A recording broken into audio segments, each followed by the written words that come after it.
Good afternoon. Thank you all for coming to Hysan Development's 2024 Annual Results Announcement, the Analyst Briefing Session. Let me introduce our panel for this afternoon. Our Chairman, Ms. Irene Lee, our Executive Director and COO, Mr. Ricky Low, our CFO, Mr. Andy Choi. We will start with the presentation from the management, and we will follow that to take questions. Now I would invite Irene to start first. Irene, please. Thank you. Good afternoon.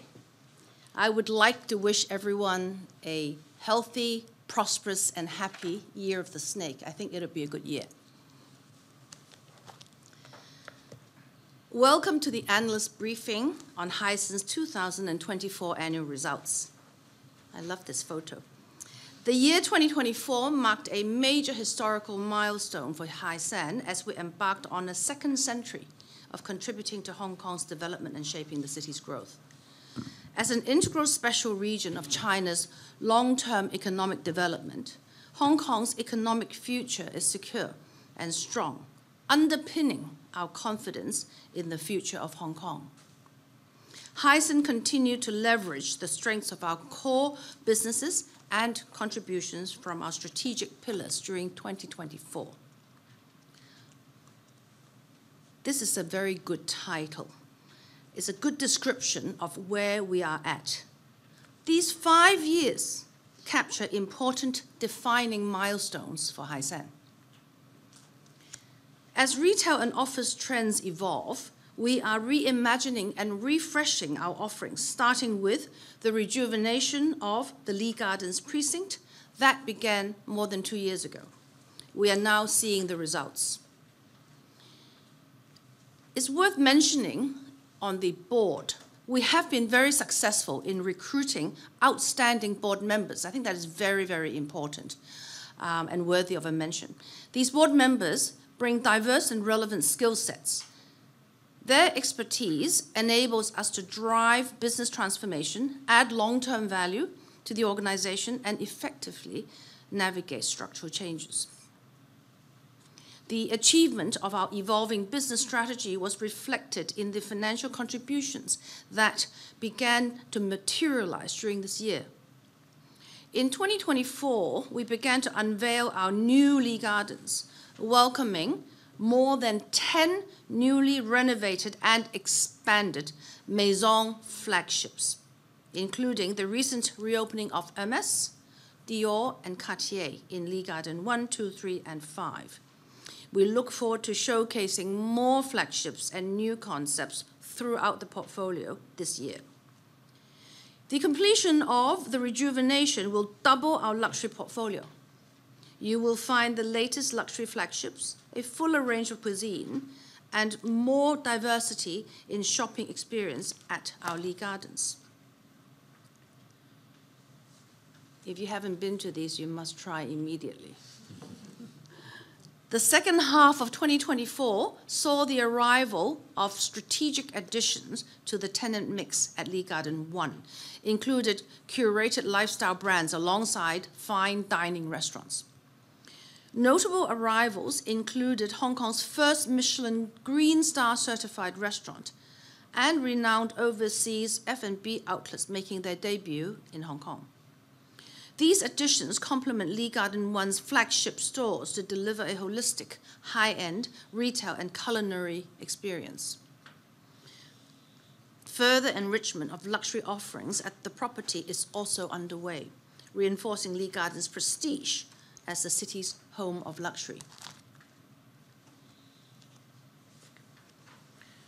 With the reshaping of Hong Kong's retail landscape, industry players must innovate and deliver a more engaging experience that resonates with consumers' changing preferences. Over the years, we have been curating our low-rise neighborhood with engaging content and activities focused on urban culture. Out of this century-long curation has emerged a vibrant community that provides a unique backdrop to our portfolio with authenticity. That is actually very important. Authenticity, contrast, and diversity.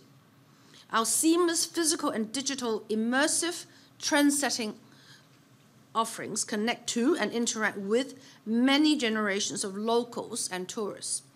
We are the go-to area that attracts quality and repeat visitors, which amount to over 100,000 daily traffic to Lee Gardens. So this is very important contrast. We talked about the luxury offerings in Lee Gardens, and then we also have our low-rise urban culture, and then we also have our lifestyle, trend-setting, younger, Hysan Place, etc. So we have the full range of offerings which have been constantly updated. So as we talk about Hysan Place, it is the center of urban culture. It is being updated in phases to reflect the evolving needs of Hong Kong's youth and visitors. Our first phase renovation of basement, level 1 and level 2, and first floor to third floor, they were all completed in December 2024. These introduced an exciting and refreshed curation of a wide range of concepts and brands that reinforces Hysan Place's position as a trend-setting destination in Hong Kong. Before we leave this picture, have a look at the atrium. It is very, very beautiful now. It's much warmer with the wood, and it's much more updated and airy. By 2026, Lee Gardens will be fully connected by an integrated pedestrian walkway system. It will connect the Lee Gardens area from Caroline Hill, which is called Lee Garden 8 down there, to the MTR station underneath Hysan Place within an 8-minute walk. I was told today there's actually 5 minutes. I'm sure Sarah can do it in 4 with her high heels. Upon completion, it will create seamless working, shopping, dining, and leisure experience with a pleasant journey for office occupants and shoppers. The Caroline Hill Road development, a strategic move reinforcing our leading position in the Lee Gardens area, was officially named Lee Garden 8 during the year. Serving as a pivotal piece in our master plan, the project will expand our portfolio by almost 30%. Lee Garden 8, a 1 million square foot premium commercial development, which includes a 60,000 square foot green open space, will set a new benchmark for sustainability and is already gaining the market's endorsement with interest from quality tenants. A 5-year MOU was signed during the year by the joint venture between Hysan and Chinachem with the extension and continuing education for life, it's such a long title, of the Hong Kong Academy of Performing Arts, it's actually APA, right, to be the operator of the performing arts and cultural facilities at Lee Garden 8. Through this strategic partnership, we aim to promote diverse art and cultural experiences in line with the Hong Kong SAR government's blueprint for arts and culture and creative industries development. It will also enhance the appeal and cultural vitality of Lee Gardens, back to our roots, support talent development, and meet the city's growing cultural needs. So having shared with you our major achievements and progress, I think you might like to take a break and watch a movie. So I would like to invite you to watch a quick video together showing the new Lee Gardens, which was unveiled late last year. Thank you. Our strategic pillars continue to make solid contributions to our core operations during the year, particularly with regard to our office portfolio in the mainland. At Lee Gardens Shanghai, on the left-hand side, we achieved strong ramp-up, securing commitments for 70% of this office space by quality tenants. The flex office business performance of our joint venture with the world's leading flex operator, IWG, also achieved steady growth and maintained high occupancy in the Greater Bay Area. New Frontier Group, our healthcare investment, maintained its growth momentum with business expansion during the year, including a strategic partnership with Hong Kong Investment Corp, HKIC, to drive cross-border medical innovation in the Greater Bay Area. All of these contributions from our strategic pillars highlight our concerted efforts to identify growth opportunities under the new normal. I'll now pass the floor to Ricky, who will share with you more about Hysan's business and operations during 2024. Thanks, Irene. Let me share with you more about Hysan business performance in 2024. During the year, our group turnover improved year-on-year by 6.2%. The ramp-up of Lee Garden Shanghai contributed to the improvement on financial results, while the structural changes continue to put pressure on the office sector. Turnover of our Hong Kong retail portfolio saw an increase of 9.5% to 1.68 billion. Occupancy rate was 92%. Rental reversion rate on renewal, rent review, and new lettings was positive during the year. For our Hong Kong office portfolio, turnover declined by 1.5% to Hong Kong dollar 1.44 billion. Despite market headwinds, our Hong Kong office portfolio maintained a stable occupancy rate of 90%. Our residential leasing portfolio saw an increase in both turnover and occupancy. Turnover increased by 6.3% to Hong Kong dollar 218 million, while occupancy increased to 73%. Primarily, the result of increased demand from new expats coming to Hong Kong and an expanding pool of executive, professional, and graduate entering Hong Kong through various talent schemes.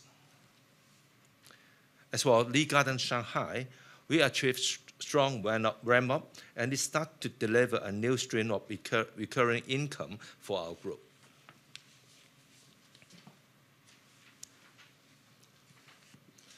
As mentioned in the previous slide, our rental reversion rate for Hong Kong portfolio was positive during the year, with turnover increased by 9.5% and occupancy standing at 92% for retail.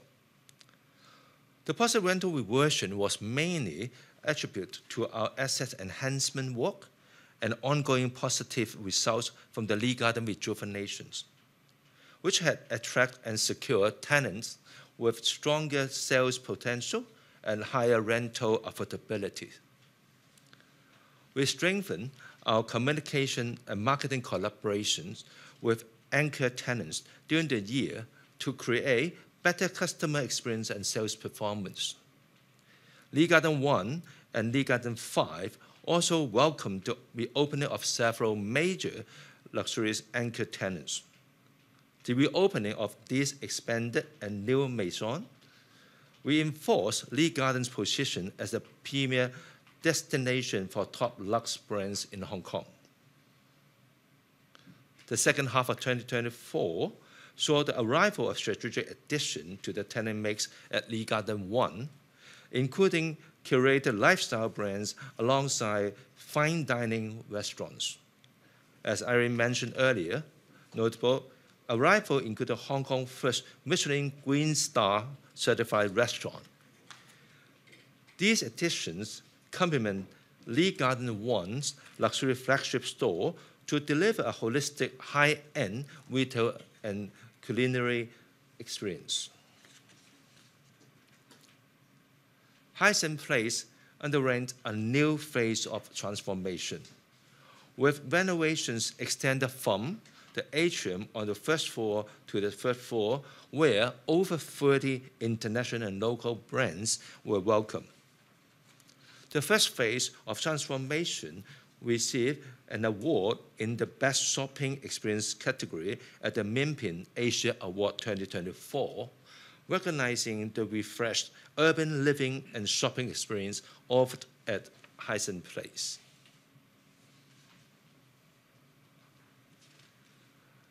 We have been receiving long-term support from our members, serving multi-generations of old and new Hong Kong. Compared with 2023, there has been a 2% increase in the overall member sales. Member contribution to sales increased by 3%. The average spending of our top-tier members reached 1.6 million per member. With the launch of our new app in the second quarter of 2024, we were able to enhance our customer segmentation and digital engagement. Our new app attracted more than 60,000 members in just 2 weeks since it launched, with a 71% increase in the number of Hysan members with spending. As for marketing effort, during the year, we implement more than 210 campaigns to engage the community, driving over 3 million footfall and positioning Lee Gardens as a vibrant destination for locals and tourists. Partnerships is a key driver of retail to strengthen our destination appeal. We collaborated with more than 110 strategic partners in a series of exclusive in-store event activations, joint awareness and publicity campaign, and outdoor installation to engage the community. For our Hong Kong office portfolio, turnover declined by 1.5%, occupancy remained stable at 90%. Supported by ongoing effort to diversify our tenant mix by leveraging our unique position and offering, our diversified tenant base helped our office portfolio remain resilient. The year saw thriving demand from a wider catchment area with organic expansion from the co-working, wealth management, service, and semi-retail sectors. I now pass the floor to Andy, who will share with you more about Hysan's financial performance for 2024. Thank you, Ricky.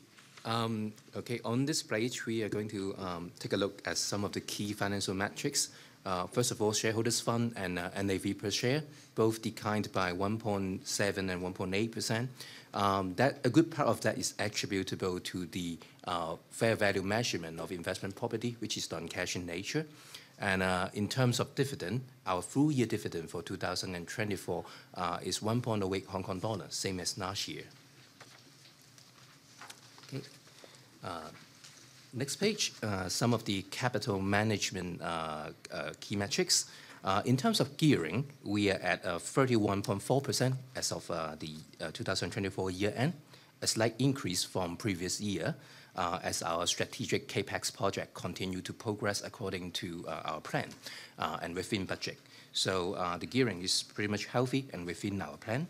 And in terms of effective interest rate, it's 4.3% during the year, pretty much similar to the previous year. Of course, interest rate cut cycle has begun. And in the second half, we are seeing a slight drop in terms of effective interest rate, which is around 20 bips in the second half. And for the fixed debt to floating debt ratio, we maintain around 61% of fixed rate debt. That's pretty much an optimized level. And we will continue to optimize this debt profile according to the interest rate change. And our average debt maturity is 3.4 years, which is pretty healthy.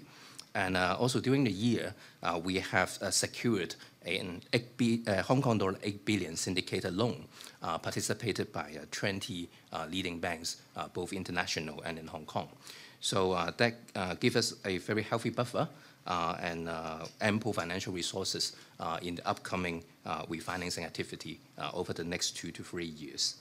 And in terms of undrawn committed facility and cash, we have a very healthy 18.9 billion available as of the year end. And also, in terms of green and sustainable finance, it accounts for 40% of our current debt profile, which shows our company's support of sustainability initiatives. Okay. Next is a quick recap on cap rate. Basically, it's the same as last year, so there's no change in cap rate. Okay, that's pretty much the financial summary. Let me sum up. At this significant moment in our history, as we embarked on the second century of contributing to Hong Kong's development, we are more committed than ever to the future. We recognize that our legacy is more than just the history of our company. It must continue to evolve based on a strong foundation of trust, shared values, culture, and unity, underpinned by our long-term vision. We remain committed to financial discipline. Our focus on managing strong liquidity, strengthening the balance sheet, and maintaining access to the capital markets was recently underscored by, as Andy mentioned, our 8 billion four-year syndicated loan, which received great support, and we secured them from 20 leading international and local banks, ensuring ample resources for refinancing and working capital needs as we continue to deliver sustainable long-term value. We are confident that our multifaceted development and enhancement plans will not only future-proof our portfolio, but also open a new chapter in our growth history. Looking ahead with optimism and determination, we will continue to transform the Lee Gardens area where people come to work, live, and enjoy now and for many generations to come. Thank you. Thank you, management. It is the Q&A session now. We will take questions from the analysts on site, and then we will take questions from the online platform. The gentleman on the first row. Thank you. Fan Cho from Bank of America. Thank you for taking my question, and Happy New Year. So I have a couple of questions on Hong Kong retail. So could you comment a little bit about our tenant sales performance in the second half of this year, last year, as well as the Chinese New Year this year, like for like, any positive deltas that we are seeing for this year versus last year? And second, could you also quantify the magnitude of the positive retail rental reversion last year, both with and without the luxury AEI spaces? And lastly, on this year, we have 35% of retail leases expiring. So how much of them have already been locked in? And based on our discussion so far, what types of reversion are we expecting for this year? Thank you very much. Well, I think this is, Andy must be the most qualified to answer these questions. Well, let me give it a try. Okay. So first of all, about the retail sales performance, I think you're all aware that Hong Kong retail sales was down 7% last year. And for Hysan, we are doing a little bit better than Hong Kong, but we are still in the negative territory for 2024. But we have seen a significant improvement in the second half of the year. As you may be aware, in the first half of the year, there's a strong US dollar and also strong Hong Kong dollar as well. So there's a lot of impact on luxury sales. But in the second half, that the trend has pretty much leveled, and we are seeing improving sales in the second half.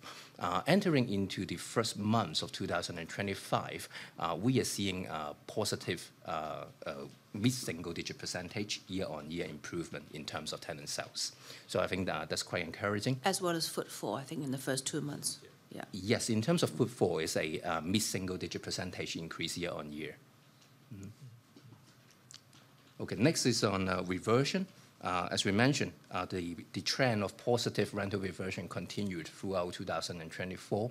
It's a little bit hard to just carve out certain shops, but I would say the range is around a high single-digit percentage on average. That's the rental reversion that we are seeing. Mm-hmm. Although we did see a slightly stronger first half, Andy, didn't we? And then it sort of tailed off after April as the businesses tailed off a bit, and then it picked up again towards the fourth quarter. Indeed. Oh, yeah, I think we will have to see if the market sentiment improves and footfall sales continue to improve, then I think that will give it some support. But again, the market is still very much uncertain at the moment.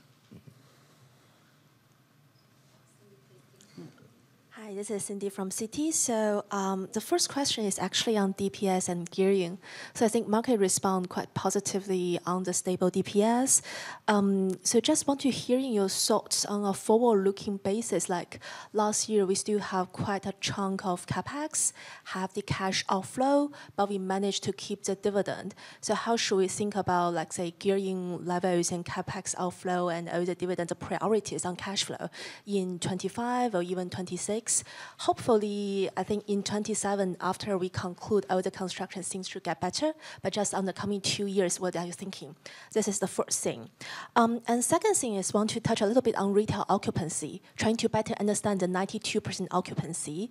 So you mentioned some strategic adjustments to tenants. Would you mind elaborate a little bit more on, say, which type of tenants are we introducing? Are we seeing, like, say, they are of better affordability, as you mentioned, etc.? And the final question is actually on Lee Garden 8. So I think we have about a year for it to actually completing. So have you started to negotiating with some anchor tenants? What is the targeted profile of the office tenants? Say, which trades, more multinational companies, or are you looking for, say, relocation from central, from across the sea, etc.? So just trying to better understand that. I will pick on a few, and then my colleagues can chime in. On the Andy can talk about the cash flow and the capex. I mean, it will tail off. It will narrow as we enter this finishing stage. On DPS, yes, very happy that this year we delivered a stable set of dividends. As you know, we will always answer in this way, which is the authentic way, and that is we always have shareholders' interest in mind. We have the company's financial health in mind. So cautiously optimistic, and we also know how important it is to our stakeholders, to our shareholders, to deliver a steady dividend. We know how important it is. So if you read between the lines, we want to make sure that we do a good job, but we always say stakeholders' interest, companies' interest. We always have to maintain that stance. Now, as far as occupancy and how we curate, it really is the new normal. Consumers, be it retail, be it in the office space, actually have very different requirements now. It's more obvious in retail because you can see how people go for the experience. They don't go for, just the expensive items anymore. And the tourists also are spending in a different way. For office, let me talk about the office because that will relate to our Lee Garden 8 curation. Because Lee Garden 8 is a 1 million square foot development, of which about 85% is office. So that is by far the critical number. Now, office in the last quite a few years, probably 5-6 years, we have seen the structural change. So we have instituted a number of diversification strategies, including flex co-work. So over 10% of our portfolio is in co-work now. And in fact, we have, as you know, we have a joint venture with the world's biggest and best co-work operator, IWG, and that is a very important component in our toolbox and in our strategy. We also have diversified into the service trade meaning medical, meaning I always call not facial, the stuff that we all love, beauty and massage and those are actually those brands are very, very growing very quickly, and they actually pay very good rent, and they also enjoy going upstairs. So we are mixing those into our portfolio. Education. So we are diversifying into other trades rather than just focusing in the older days on financial services and professionals. The other thing, of course, is wealth management. We have launched a special focus on wealth management. So we have top performing busy, can't even get into the lift if you happen to be in the morning.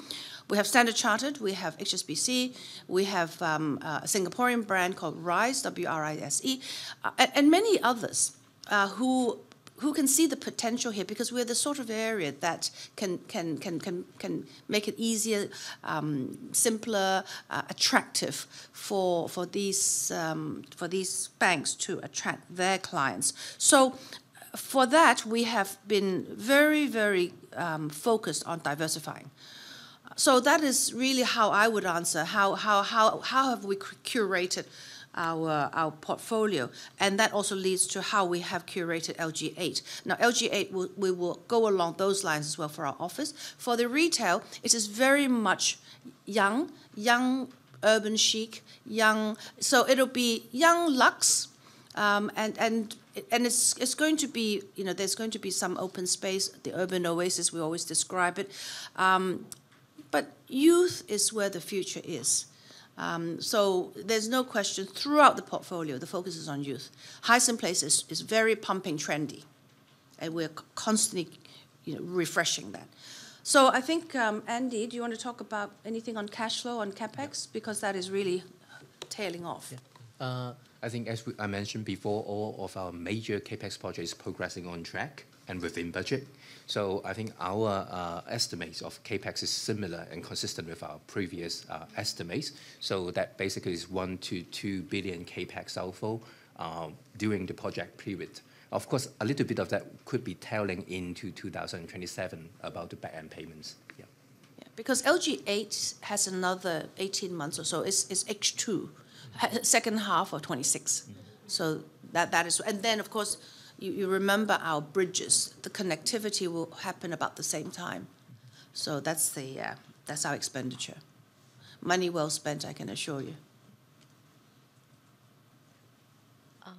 Okay, the gentleman on the second row. Hi, thank you. Sam Wong from Jefferies. I have two questions, if I may.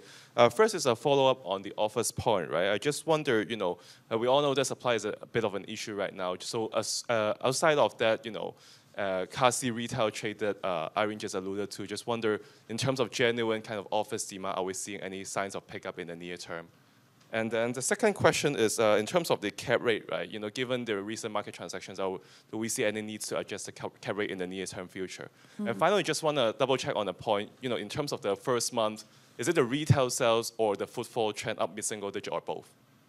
Okay, maybe Andy, why don't you answer the cap rate, and then we can talk about the footfall and the trade. Thank you for the questions. Cap rate, yes, we have kept it unchanged. And if you look at it compared to our peers, we're still, we're still with a reasonable range, and we are more on the conservative side, I would say. So based on our recent discussion with the valuer, there's no immediate pressure for us to adjust the cap rate. It's still reasonable. And for the figures, the tenant sales has increased by mid-single digit percentage in the first month. And the footfall increased by a mid-teens percentage year on year. Okay. Now, the first question, can you just clarify a little bit on your... Outside of, kind of Class C retail kind of trade being added to the office portfolio, are we also seeing any pickup in the genuine kind of traditional office type of demand? Mm-hmm. General office retail? Office. I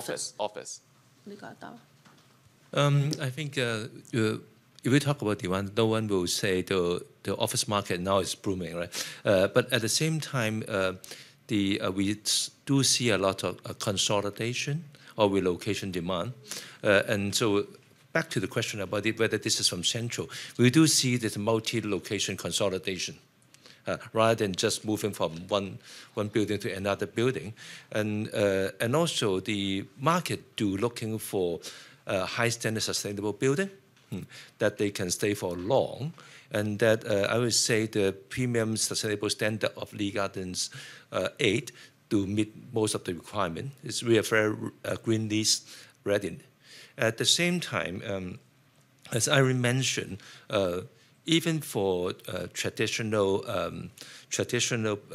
trade instead of other than just service trade, people do enjoy the whole Lee Garden offering from the infrastructure, from all kind of traffics, all kind of transportation means, the retail the provisions, and all the facilities and convenience of the locations. So we do see all these factors do appealing to our tenants that we are talking to. Maybe I want to add a little bit. Again, addressing the structural change. In today's working youth, right, the younger people who come to work or don't want to come to work, my favorite subject, employers have to pay more attention. We talk about wellness, we talk about mental health, we talk about why people should feel happy coming to work. I think, therefore, employers must pay more attention to that, because traditionally, you know, the banking and finance are all stationed in Central. I mean, there's no real reason why you should all be in Central. If you look at the staff, if you think about those banking and finance people who have moved to Lee Gardens, they are very, very happy, because there is no other place which is a city within a city. Transportation is unbelievable. We have every single type of transport, including the ding-ding, right? So number one, transportation is easy. Number two, it is really important that you have life outside your office. You can have everything from wonton mein to you know, pizza to going to the gym to having, you know, going to an art gallery, which is within our low-rise. So the variety is very, very important for the younger generation. They want to have a life, and a life outside their work as well. And I think having nice coffee shops, having the ability to grab a bite is really important. So I think increasingly employers will look to that, and with cost-conscious, with a cost-conscious economy. People are consolidating. People are looking at downsizing, making their offices more productive. For instance, LG8, we have the best. What do you call that? 93%, 93% efficiency. And our floor plate almost 40,000 square feet. Actually, we compare with the like a 15,000 square feet floor plate. If you're a multi-floor tenant, let's say you are, say, used to be 100,000 square feet tenant, you can be housed with by 80,000. 20% increase in efficiency can be obtained by big floor plate. And I have to give another plug. The energy saving is about 30% because of the quality of our building, because we have done it to such a green, sustainable, energy efficient manner. We are going to. We are trying to. In the process of getting, we are the first super low energy building in Hong Kong. The gentleman on the last row. Thank you. This is Carl Chen from JP Morgan. So I have two questions about Hong Kong retail. So the first question is about the comment that you made about the tenant sales growth in January, because I guess for us, property analysts, we have been too used to hearing about decline, right? So when you talked about having achieved a mid-single-digit growth in tenant sales, I think it's quite refreshing for us. So thank you very much for that. But then just want to follow up on that. Number one is the tenant sales growth that you mentioned, is it on total basis, or is it on same-store basis? That's the first question. And then if we, because it's an improvement, right? So do you think it's simply because of earlier Chinese New Year this year, or is there any other reason where you think it's important in contributing to the increase in January? And do you expect this positive tenant sales growth will sustain going into the next few months? That's my first question. And then my second question is, can you comment a bit more about the tenant sales categories by category? So say, for example, do you have a breakdown about the trend between luxury and non-luxury, or which trade categories have been doing better in the past few months, which have been a bit lagging? Thank you very much. Cow. Okay, maybe Ricky can start. Okay, I think about the January sales and traffic, we do see this is there's two factors here. First, we do see the sentiment is a bit better. And then we also see good event and content to attract both local and the tourists from GBA and China. We do see that, for example, if you look at the new content of Hysan Place, as well as the campaign that we have done, the event we've done during the Chinese New Year, the traffic is very strong, and we also see the traffic moving into our mall as well as stimulating sales for brands. And the question about whether this is luxuries or the non-lux sectors, we do see for even the luxurious brands, for the January sales is quite good. And for the non-lux, when you come to non-lux, it really depends on brand by brands, because nowadays, why we have been putting so much effort in curating the place, because we really need to make it the right content so that it can sustain. Because this is very fast moving now for non-lux sectors. You've got to be very appealing, you've got to be trend-setting, and so we have to feel the power, put in the right content, do the right promotions to maintain the mass market retails. I think, Carl, it is it's really where you are tested, because everyone does events, everyone gives away coupons. For us, because we are driven from bottom up, every single thing has to have a meaning in life. And for me, meaning in life is generating sales and generating my numbers. So that is my only meaning in life, right? So when we do events, and we're still measuring that, because that's why I drive my team very, very hard to show conversion. For instance, during Christmas, New Year, we had one of the most attractive of footfall event, the Squid Game. We did Squid Game, right? And who was that mirror star? We had some mirror person come. And that caused an entire... Oh, okay, what was that name? Oh, go. Eden yeah, Lui. yeah. So it caused an absolute... We had to call the police because it caused an absolute, crazy explosion. Now, is that going to give me a lot of conversion, and where, right? I'm not too sure that the people come and watch this man and the Squid Game will then go and buy 2 Chanel handbags. Maybe, don't know, right? But that's where I need to track them. Then, of course, Chinese New Year. Again, it's all about your skill set. I think that, we can always do better, but I thought this year was pretty promising. We had an area-wide, we closed 3 streets, right here? Yeah. Area-wide mahjong competition. Who does that? Right. Yeah. So we do a lot of very unique, thoughtful events. But for me, the most important thing is, why did we do it? Did it do anything for us? And if not, what have we learned? How can it make my traffic? How can it help me appear more times on Xiaohongshu? How can, right? So this is how we look at our business. We are very digital and data driven. So this is where we really, these guys, they know every day they have to answer to a number. Yeah, I think maybe one or two more points that we can share. First, we talk about collaboration many times during the presentation, because we find this is the best way to use our marketing money.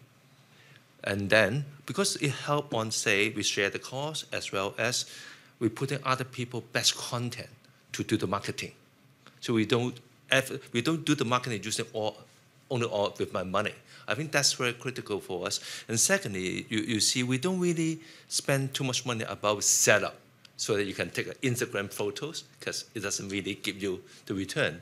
But instead, for the event that we just talked about, some of the event is so interesting about creating the moment and the vibes that you will take your photos, and the impact is even bigger than you stay in front of a beautiful backdrop and take photos. So I think this is some theory or principle behind our marketing. Due to the time constraint, we will take some questions from the online platform.